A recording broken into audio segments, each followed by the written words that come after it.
the cross guards back on those now. Got them, at least the bases have been moved down to where I want them to be, so I'm just going to bend the edges of them back so that I can grind away at the material below without catching the hill. And then once I've got that ground down, get to work on back up. Yeah, so just going to do a quick heat and move the camera and you guys over into the workshop.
might get a stream disconnect here for a second, guys. Sorry if you do. Just going to.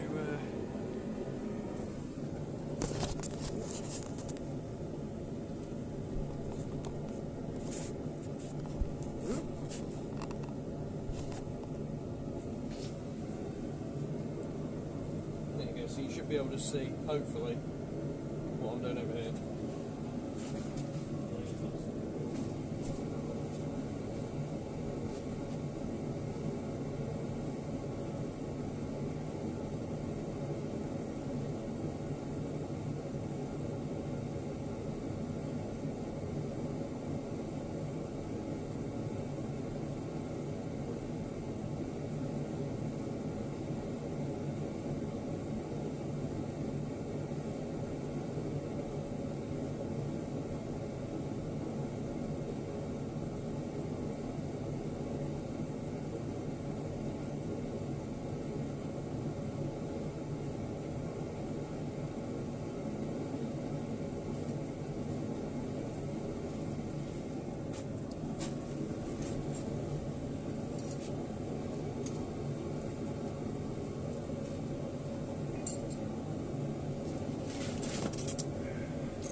You gotta be like that.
Right.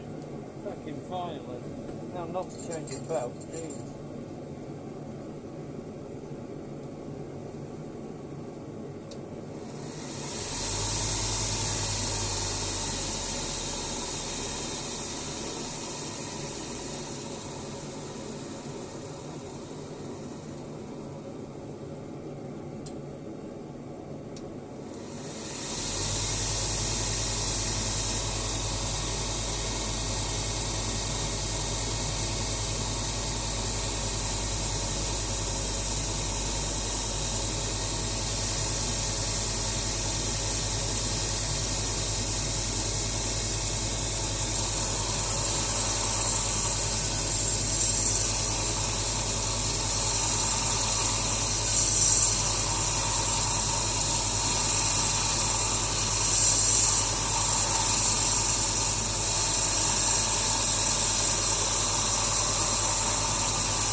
Oh, hey man, how's it going? Sorry, didn't see the message.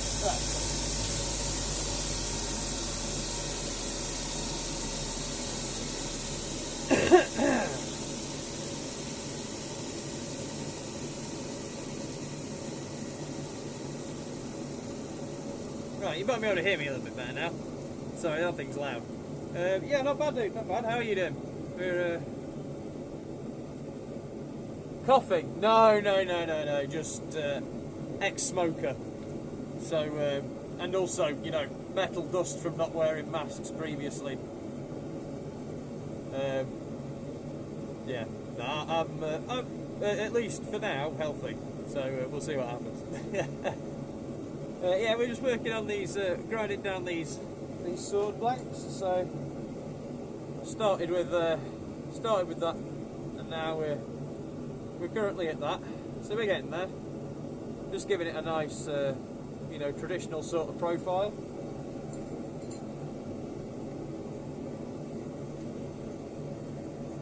So they're little titanium. They're going to be little titanium letter openers. In the shape of Excaliburs. So, if you could use your imagination a little bit, these will form the hilt or the crossguard. This back here will form like the pommel, and then this centre section here will be the handle, and it will get leather wrapped. Ooh, I can't see all of my screen. 1 second.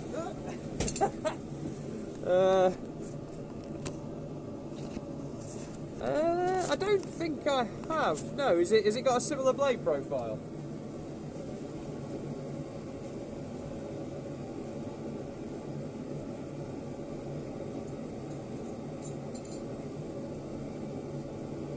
Ah, okay. I'll have a look at one.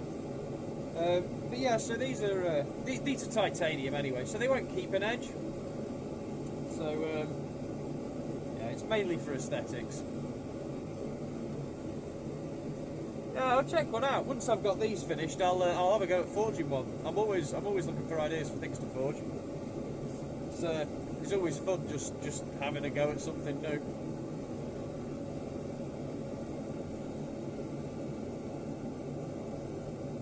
So I've just got to finish down these 4 profiles here. I'm gonna.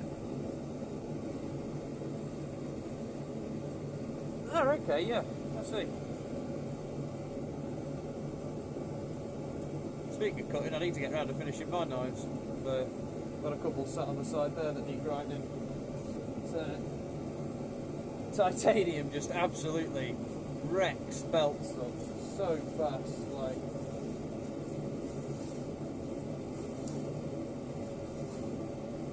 this was a 60 grit when I started. But dude, by the way, you won the Instagram giveaway. If you want to DM me an address, I'll send you out your bottle opener. I did put a message on the post. I'm not sure if you saw it or not. I just thought I remembered. But yeah, I'll have a go at forging one, and yeah, well, if it's any good, you're welcome to buy it.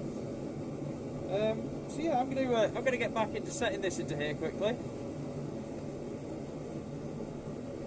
Yeah, it's probably not the best of timing, but post is mostly all working. At least it is where I am in the world. If it isn't where you guys are, I'm not sure. Yeah, we can always just wait. It's not a problem. We'll post it once everything's kind of calmed down a bit. Yeah, but delivery services, that sort of shit's all kind of working here. So I can have it picked up sort of picked up from the door by a courier service. So it's not too much of a problem. But yeah, just drop me a message when you're ready for it, man. That's ready and waiting for you.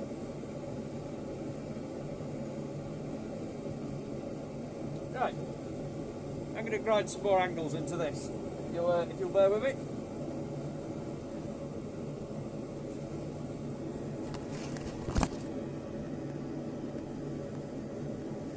Yeah, I mean, could also have it picked up from where I am. I don't have to leave to send it out. But yeah, as of yet, they haven't locked the UK down. As irresponsible as that is. So yeah, there's a couple of precautions in place, and you can actually wander.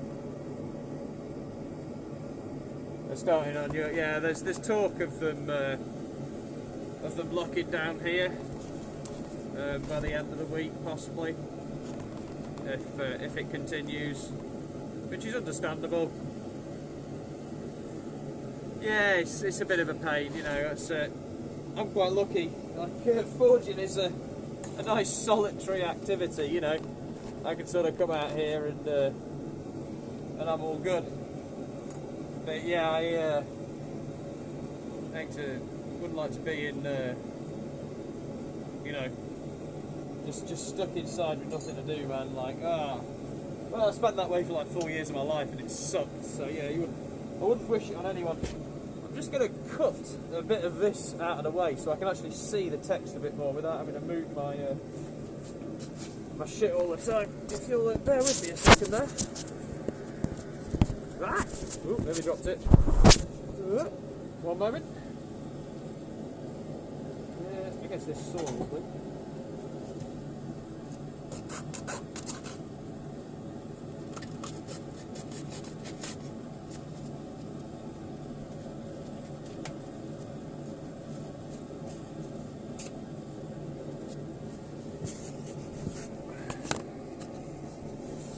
Yeah, I really should. I don't have a huge amount of excuses as to why I don't have one, really. Well, I mean, I do, but they're all bad.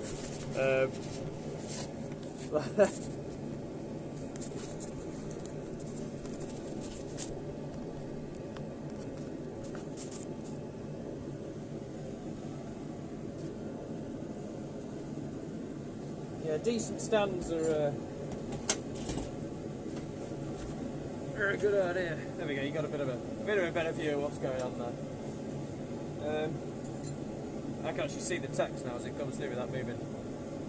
I do right now. I did a stream the other day off the laptop, but I noticed when I played it back that the audio was out of sync, and I assume that's just because I was using the audio off the microphone on the laptop rather than the one on the camera. So I'm going to try to reset it up and just see if I can get that to not do that, because it's not. It kind of just sucks a little bit when you're watching someone hit something with a hammer, and then you can still hear the hammer, but they've stopped hitting something. Yeah, I don't have that sort of funding available, to be honest with you, man. Like, I do this for the fun, you know. I'd love to be able to put some money into it and shit like that. I don't even edit, mate. I don't edit. My footage gets taken out. It gets blocked on YouTube Raw. And that's it. Like, you know, I do it for the fun as well, mostly, man. Like, you know, I enjoy working with metal. When I was a kid, you know, I used to I'd always find something to work with, and I'd make a fire and bash away at a piece of metal or melt down lead.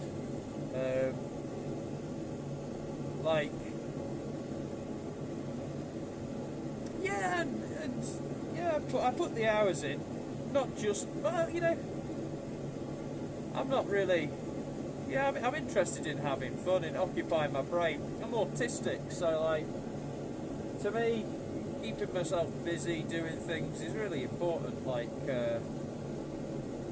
I enjoy learning the craft, but there is some parts of it that I'm quite honestly not that interested in. There's like the sort of the artist side of it. So there's two kind of schools of blacksmithing, if you will. One is artist blacksmithing, and the other is sort of more ironmongery, toolsmithing, but what we would call ironmongery, I guess, to that extent. And I tend to spend a lot more of my time making tools and that sort of stuff. I'm not very interested in making art, so to speak. It's not that I'm not interested in art, I'm just not very good at it. So like I put a lot of my time and effort into just learning the bits I find fun, which is jewellery. I mean, I've made a couple of necklaces and things like that. I'm not a very artistic person like that. Like, once I've got a set thing in mind, like, you know, things like daggers and that sort of shapes, and hammers and tooling, like, it kind of has to be a set purpose way to do a certain job, or to you know, it has a function. When stuff tends to lose its function, I tend to lose interest and or being any good at producing it, if I'm honest with you.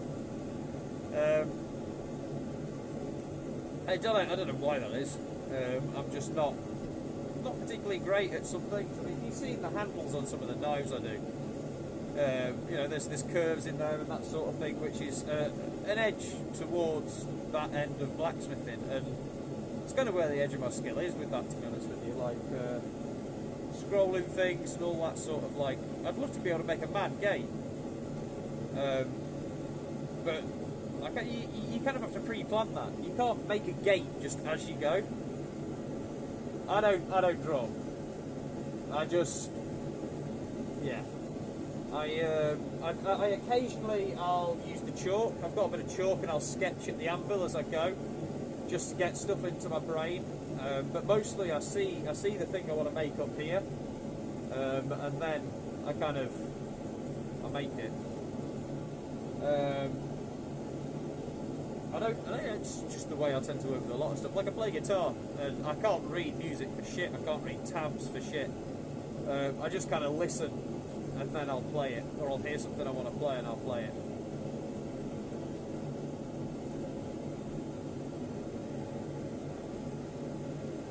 Yeah, I used to mess around with 3D rendering and stuff like that, but to be honest with you, man, like, it's more time wasted. I can knock out a prototype, for me, just because I'm not interested in that sort of thing. Like, you know what I'm saying? So, this is fun. And knocking out a physical prototype, fun. Knocking out a digital one, boring. I'm not interested.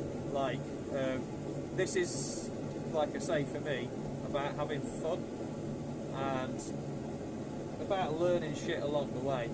Yeah, I have no, things like CNC machining and stuff like that.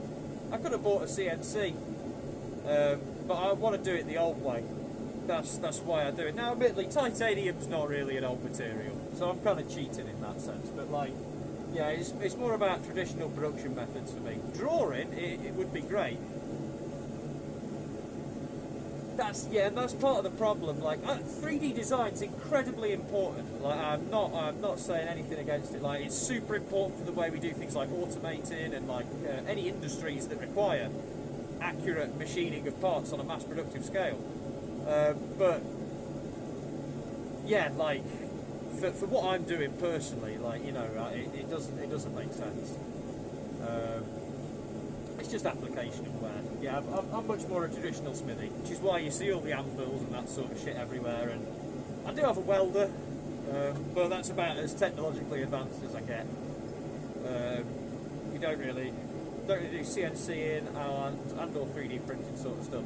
I'd love to get into 3D printing. I'd love to get into CNCing. Yeah, I follow a few.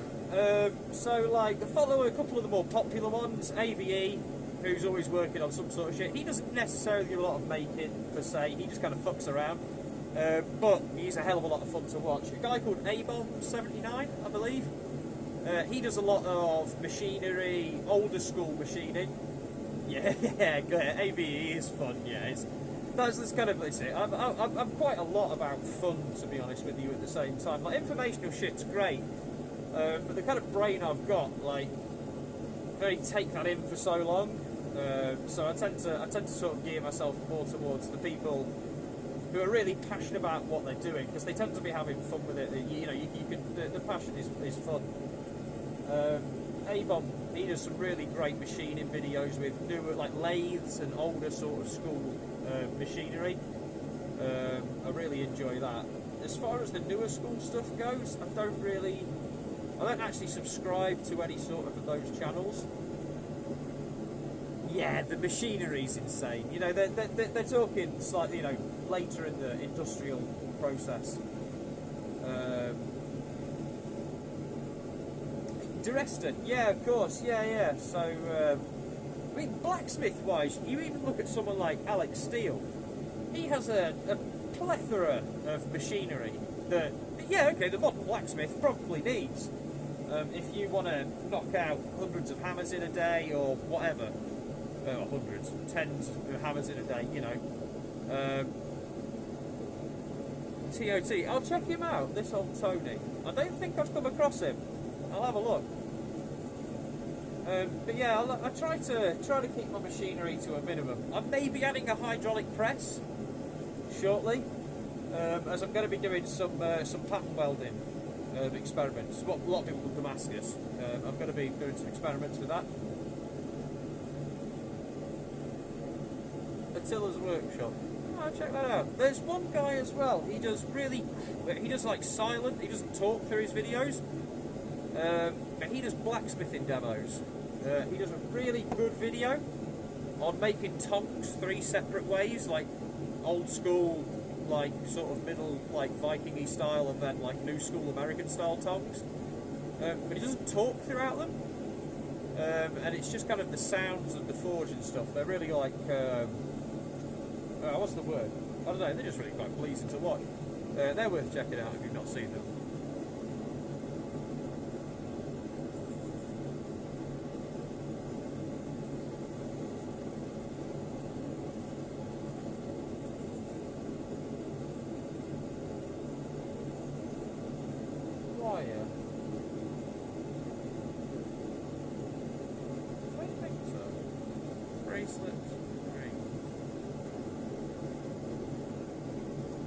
No, I don't think so.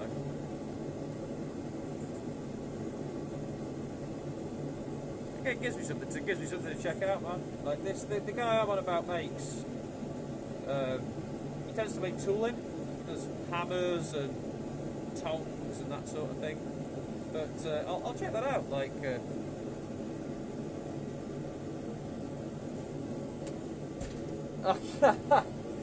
Yeah, there's... Oh, who's that guy? There's someone who makes miniature stuff. It's quite a popular channel.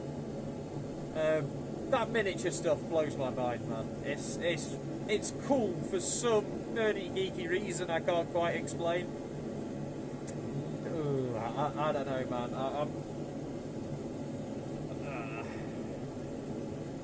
He built an entire engine from scratch in miniature, and a supercharger for it, and he's fitted it to an RC car. Like, it's insane. Just the amount of hours this guy has put into machining stuff.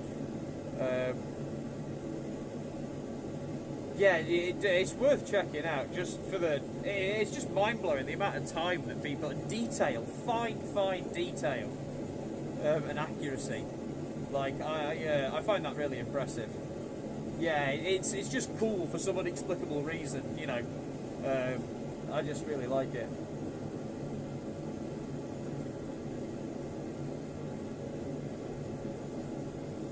The polish too. You might have to explain that one to me.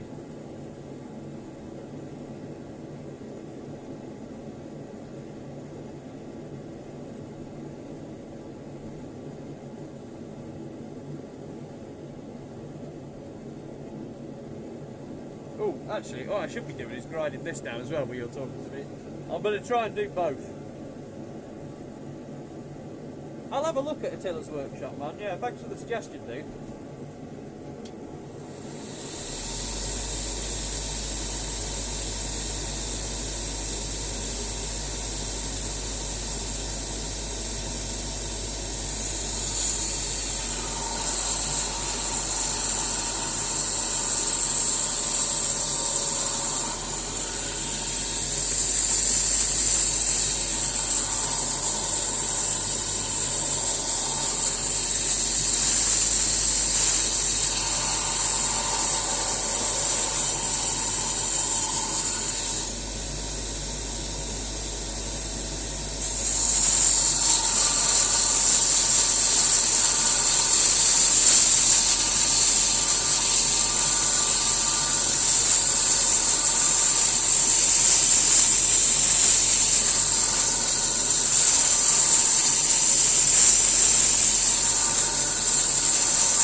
Yeah,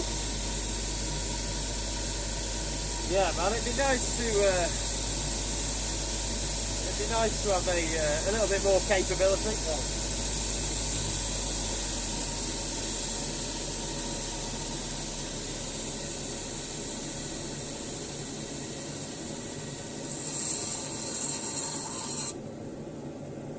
Yeah, it'd be nice to have a little bit more capability in the shop.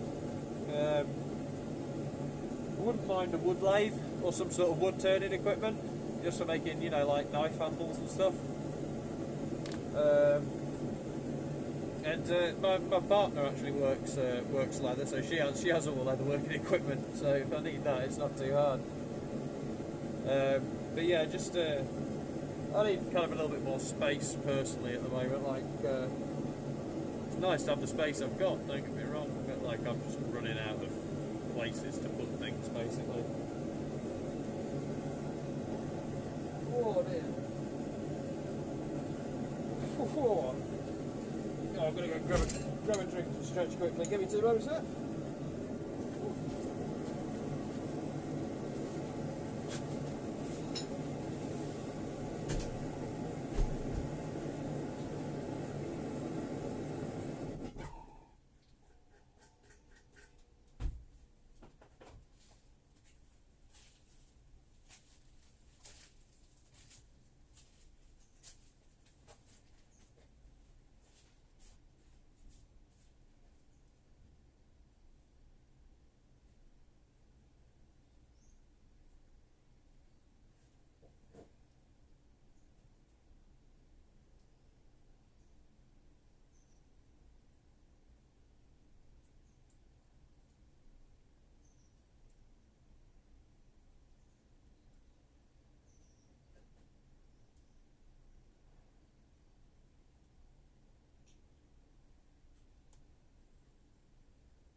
find that. There was the quick prototype that I knocked out. Which was probably I don't know. Yeah, it was I don't know, 5 to 10 hours, something like that. I'm not sure. I wasn't really, but that's sort of the rough of what we're heading for. Obviously, these came out way too small, so that's why I've adjusted the newer design.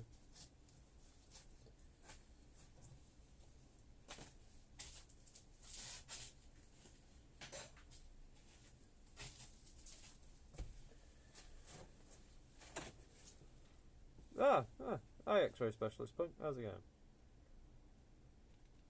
It is all one piece, yeah. So that's why these weirdness is going on up here. I know it looks very strange at the moment, but titanium doesn't really like being worked like a traditional metal.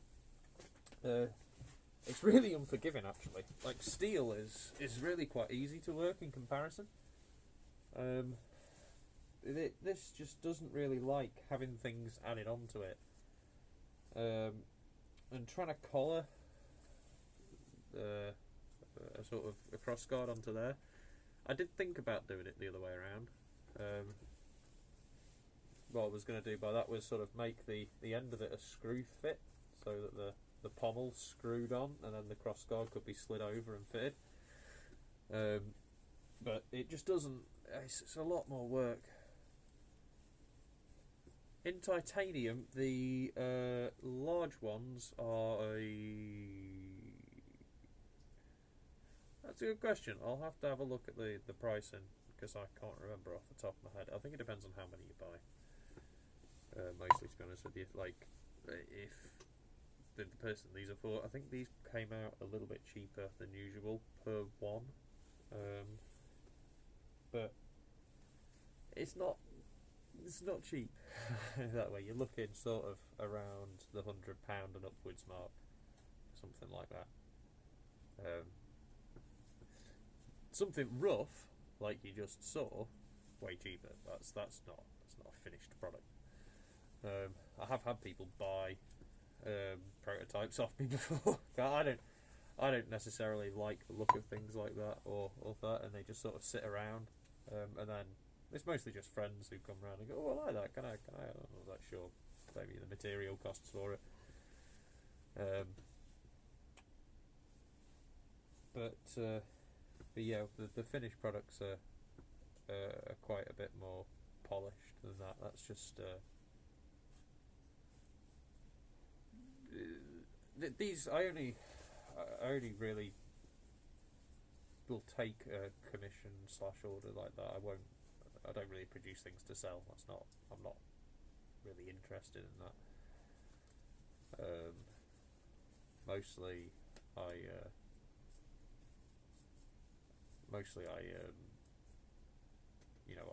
people will approach me with things they need made.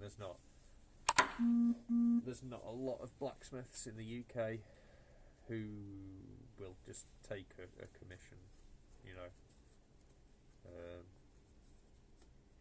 So there's not many of us.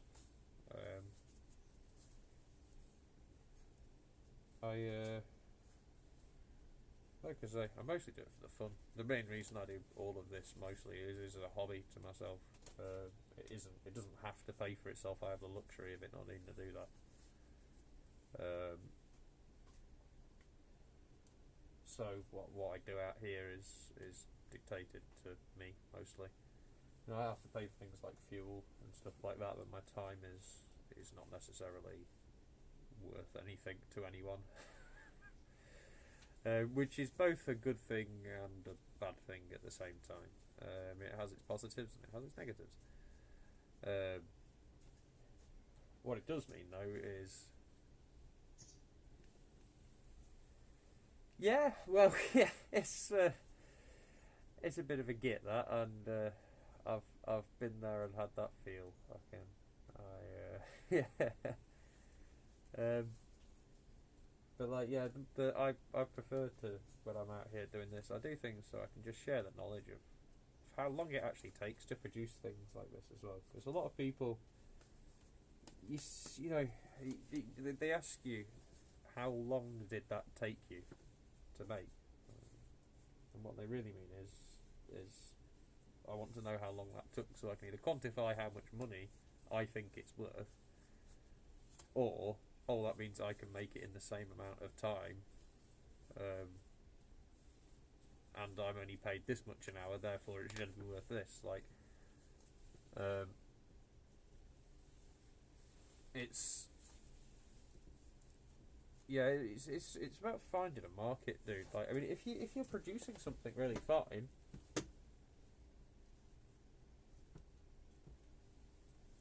yeah, that's. I mean, have you thought about Fiverr? So that it sounds really weird, but like, you'd be surprised at the amount of hits I get on there. Now, my only post up there is on Blacksmithing a hammer. Yeah, it's a little bit more than $100. By the time it works out to dollars, you're probably talking like $130, but it's not. Yeah, it's not a big difference. And these don't necessarily go locally, you know. These go. It could be like, this could be to Spain or, you know, the States or wherever. Like, I'm on Instagram and things like that for a reason, you know. And this, if you want to find people that have the work that you are looking to do, you kind of have to be on a global platform. I find, like, it's not just a phenomenon where I'm from. I don't think. I think localized industry is suffering quite heavily. You know, unless you're somehow dirt cheap and really good. And unfortunately, handmade things aren't. You know, they're not dirt cheap. You can't. Yeah, you can't. Yeah, the social network part is weird. Being on the spectrum, for me, the social network part is easier to do than the social part, because I can disconnect, turn it off, and just be like, nope. Those sorts of 4 places alone, as you mentioned there, are a really good way of getting yourself out there. And if you can't do it personally, you know, finding someone who can, because, you know, like, no one person has built an empire alone. You know, it's you know, you build a team if you have friends who are good at that, you know, and who are also struggling for stuff. Yeah, but sometimes that 10% can be the most important as well. Without the content, there's nothing or without the production, there's nothing to do any of that from. But, like, I mean, that's quite indicative of unfortunately the modern world, and I think that's why a lot of maker, you know, people in small industry like that died out. Unless you fit into those corporate ladders, you know, the small home mom and pop cook business, etc., isn't designed really to exist very much anymore, unless you can do the whole social worldwide thing. But if you can just find, you know, if you're good at the one side of it, if you can find an editor, like a video production, like finding, at least for me personally, finding people who are passionate about pictures and video isn't necessarily that difficult. I just don't work with people very well. Now, that might be the case for you, but like, if you can work with people well like that, like having someone come along and take video of what you do, if they are willing to do that for free for the experiences, is a great thing to do. Work with people, and again, with the sales side of things, if you can get someone to set up a successful Fiverr, Etsy, Instagram, Facebook profile for you and do social media management. I mean, I know people personally who do small business, single, you know, social media management, things like that. That is their job. and they take on multiple clients. So if you ever need a hammer, that sort of thing, drop me a DM and I can put you in contact with them. But that sort of thing is, without it, it's so hard to survive without being quite lucky, really, I think.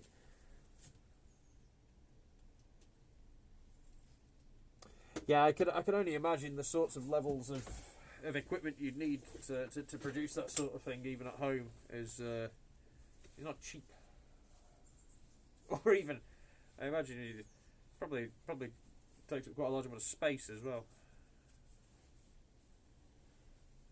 I've seen some of those 5-axis CNCs. Those things are insane.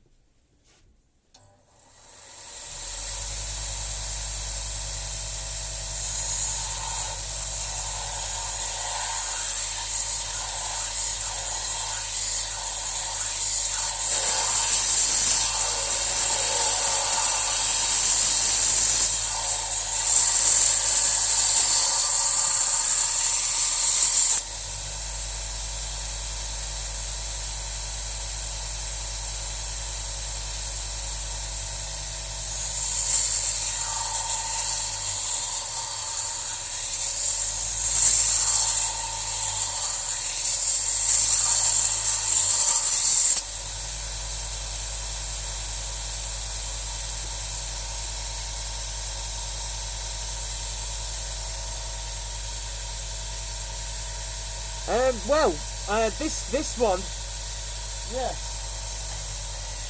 So weird you say that. I mean,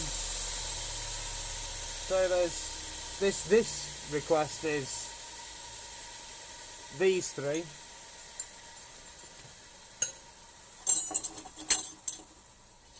And then also the rest of these that I haven't cut yet. You know, so that's 9.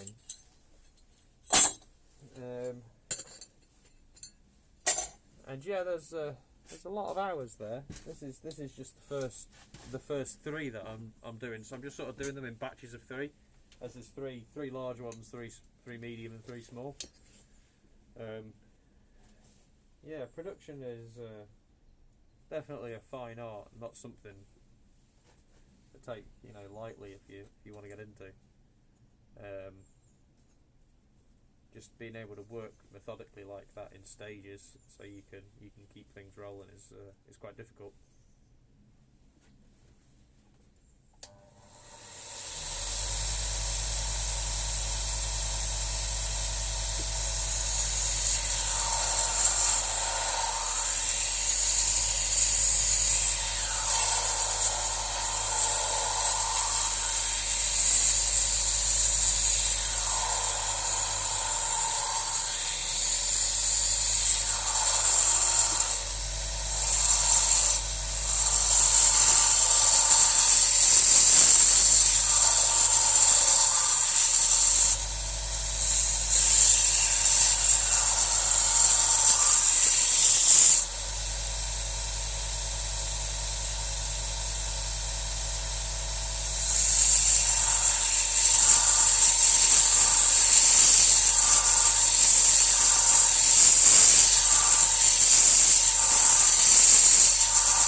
Yeah, that's one of the problems, man. Like,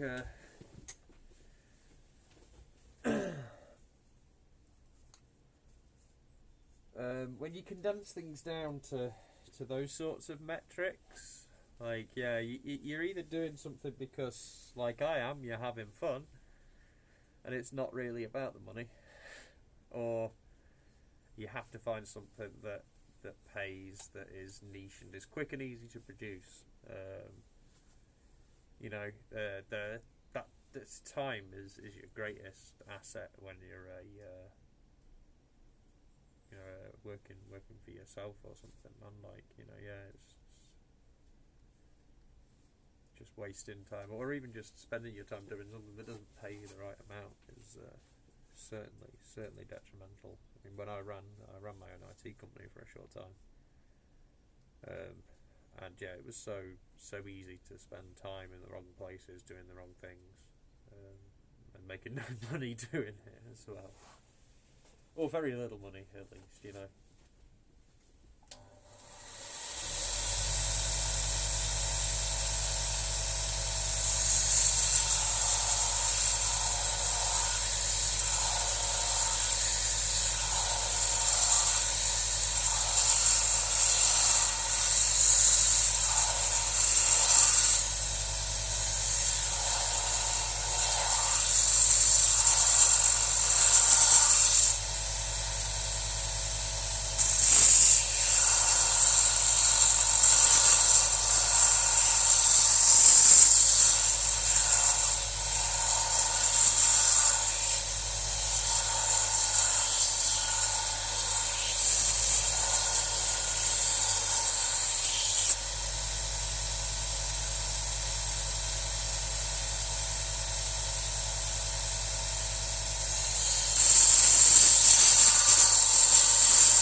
getting there, slowly. Yeah, thanks for the follow there, Chislo.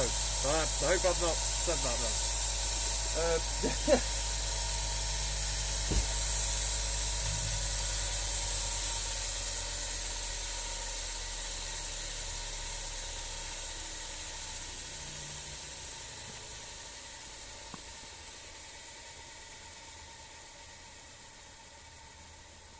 Yeah, well, I mean, what you got to remember about those people as well, man, is they're a bit trust fund as well. Like they've had investment from somewhere, and they've been, you know, lucky enough to have the privilege of doing that. You know, just because someone can fall on their feet and have enough time to do that doesn't mean everyone can, right? You know, and it's a snowball effect as well. Once you do something at a high quality like that, okay, man. Well, thanks for the follow, Shiz. You know, once you get to a level like that, where everyone in those like higher end community knows you as well, like the moment that happens, it's you know, your name is out there. If you It's all about that social media game, man. These days, it really is. I don't doubt that there is not a percentage or a portion where that isn't the case. But I think you have to be lucky to fall on that as well. It's I think to a point you do. Every successful, you know, business, single enterprise, whatever you happen to call it, like that I've seen has some sort of production value in some form. They're doing something that shows the public what they do, even if it's just Instagram stories and pictures and that sort of things. They have some sort of outlet. Yeah, without it, it's yeah, you know. I mean, even with it, it isn't like you're just on level pegging with everyone else. Then without it, you just, you know, you're thorn in your own side or a nail in your foot, whatever you want to, whatever you want to call it. You know, man. Like.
Well, that can actually, you can pick one of these up for really quite cheap, dude.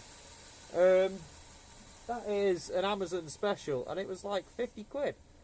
I didn't hold out a lot of hope with it, if I'm going to be entirely honest with you. I wasn't sure how long it would hold up, but so far, yeah, it's actually been really good. It's survived grinding various hammers and knives and shit like that. Yeah, it's really useful. I mean, you do get through belts, and it's a weird sized belt to get. But the belts, when you find them, they are cheap. You can get them off Amazon and eBay and stuff like that. And they're about sort of £8-9 a pack. I don't know where you are in the world. That's like what, $10-15 $15 like for a pack of belts, and then the sanders probably like what, $70 or something like that. I don't know. I think you probably pick one up on Amazon if you're in the States, cheaper than I got this here. It's not like a super high quality one. Yeah, well, with anvils, I mean, the only reason I'd ever advise against buying from somewhere like Amazon is just because you can do quite a lot more with the same amount of money. I'm just going to put you guys somewhere else. Give me a second there so you can see. Actually, this way now. So, like, you see the anvils I've got here.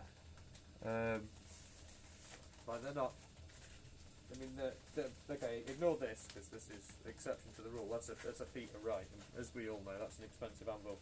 The one that's here, this is like an old 18th century thing. It's a bit beaten up, but like that's £100, so like what, $130 worth of anvil, and it's a big anvil as well. It's like it's over 200 pounds of weight.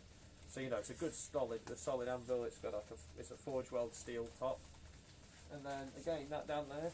That's a Brooks, which is like a cast steel with welded top. And again, that was the same sort of money, £100-ish, $150-ish, somewhere around there sort of pound. This was different to Peter Wright. You're obviously going to pay more for one of those, but you can pick up a good anvil, like something made of older steel, for pretty cheap, to be honest with you. Now, depends where you are. Like if you're in the States, then that rule doesn't necessarily apply. I know anvils have got quite a kind of a tax almost on them over there, and they're quite sought after. There's one guy I follow on Instagram, and he basically hoards the damn things. But yeah, if you like swap meets, like car boot, that sort of stuff, yard sales, all that sort of shit. Go around them. There's always like an old anvil somewhere someone's not using that they're willing to get rid of for the right price. And you'll be able to find yourself something nice.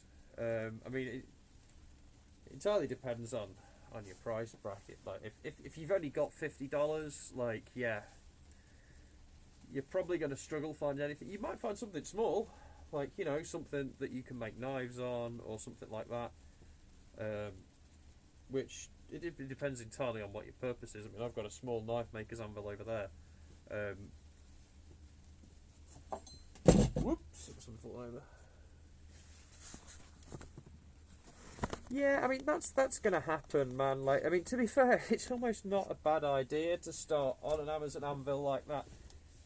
I mean, imagine starting on something like a Peter Wright and hurting the face of that because you fuck up and miss hammer or something. Like, I started out on the big old one in the corner here. Its face is chipped from previous owners. It's got chunks missing off it here and there. It's not flat in virtually any spots. But it taught me an awful lot about using an anvil. And the plus side about it was as well is that when I missed, I didn't necessarily really damage a pristine surface, you know, because you are going to miss as well. Like, so yeah, it's not a bad thing to start on an anvil that's of a lesser quality, but very quickly you will want to progress. If you're struggling for a cheap anvil, that like I can highly recommend getting a section of railroad. or railway track, depending on where you know what you call it. That tends to be super high carbon steel. You can grind the top of it flat, leave a bit of it rounded for drawing metal out as well if you want to, like a sort of weird horn. And use something like that. They make really good cheap anvils. It's nothing like using a proper anvil, but I mean it will still be better than something off Amazon. Yeah, if you ever like, if you need any advice on anvils, dude, and stuff like that, I don't know a massive amount personally, but the guy I got mine from is like a kind of collector trader of anvils. He knows a buttload. Like, he just knows a crap ton. So I'm always willing to sort of pass on a question to him, or like, you know, find something out for you if you're. Yeah, that's it, man. Railroad track anvils. I've seen some really, really good ones fashioned from him, man. Like, so, like, find. There's a couple of blacksmithing groups on Facebook, and there's always people selling lengths of railroad track there, and it's not that expensive per foot either. And you only really need, like, you know, 1.5 foot of it, 2 feet, something like that. And that's a pretty sizable working surface, you know.